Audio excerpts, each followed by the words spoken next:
उन्नाव दुष्कर्म मामले में दोषी करार किए जा चुके पूर्व विधायक कुलदीप सिंह सेंगर को मिली उम्र कैद की सजा को दिल्ली हाईकोर्ट द्वारा सस्पेंड किए जाने और उन्हें जमानत दिए जाने के बाद देश भर में तीखी प्रतिक्रियाएं देखने को मिल रही हैं। इस फैसले ने भारतीय न्याय व्यवस्था पर गंभीर सवाल खड़े कर दिए हैं। जमानत के बाद दिल्ली में पीड़िता और उसके परिवार के साथ कई सामाजिक संगठनों और विपक्षी नेताओं ने विरोध प्रदर्शन किया। वहीं दूसरी ओर कुछ लोग कुलदीप सिंह सेंगर के समर्थन में भी सामने आए, जिनमें उनकी बेटी ऐश्वर्या सेंगर भी शामिल हैं।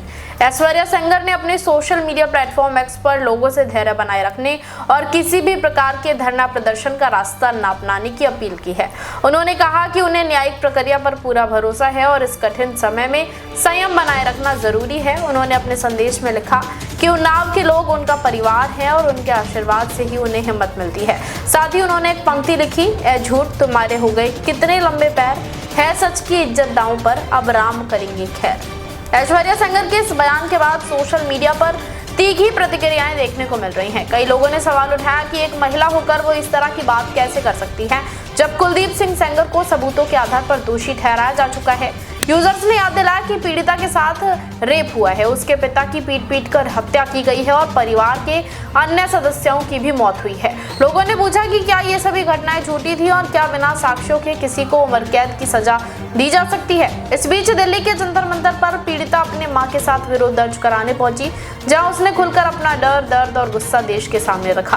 पीड़िता ने कहा कि यदि इस तरह दोषियों को जमानत मिलती रही तो ये देश की बहन बेटियों के लिए सबसे बड़ा डर बन जाएगा। उसने यहाँ तक आरोप लगाया कि जमानत देने वाले जजों ने ये फैसला पैसों के लालच में लिया हो। पीड़िता ने भावुक होकर कहा कि इस फैसले ने उसे अंदर तक तोड़ दिया है और अब लड़कियों की पढ़ाई और जिंदगी दोनों खतरे में पड़ जाएंगी।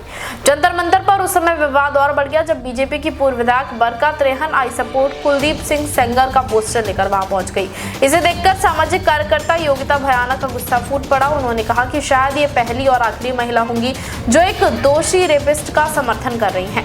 योगिता ने इसे शर्मनाक बताया और कहा कि ऐसे कृत्य से पीड़िता का मनोबल टूटता है और समाज में गलत संदेश जाता है। पीड़िता ने आगे कहा कि इस पूरे मामले के कारण उसका परिवार असुरक्षित हो गया है, उसके पति की नौकरी चली गई है और गवाहों पर पैरोकारों को भी खतरा महसूस हो रहा है। उसने सीबीआई और सरकार से मांग की कि सभी गवाहों और परिवार को सुरक्षा दी जाए ताकि वो अपनी लड़ाई बिना डरे लड़ सके। पीड़िता ने उत्तर प्रदेश के मुख्यमंत्री से भी अपील की कि उसे और उसके परिवार को सुरक्षा दिलाई जाए, क्योंकि उसका जीने का अधिकार भी उतना ही महत्वपूर्ण है।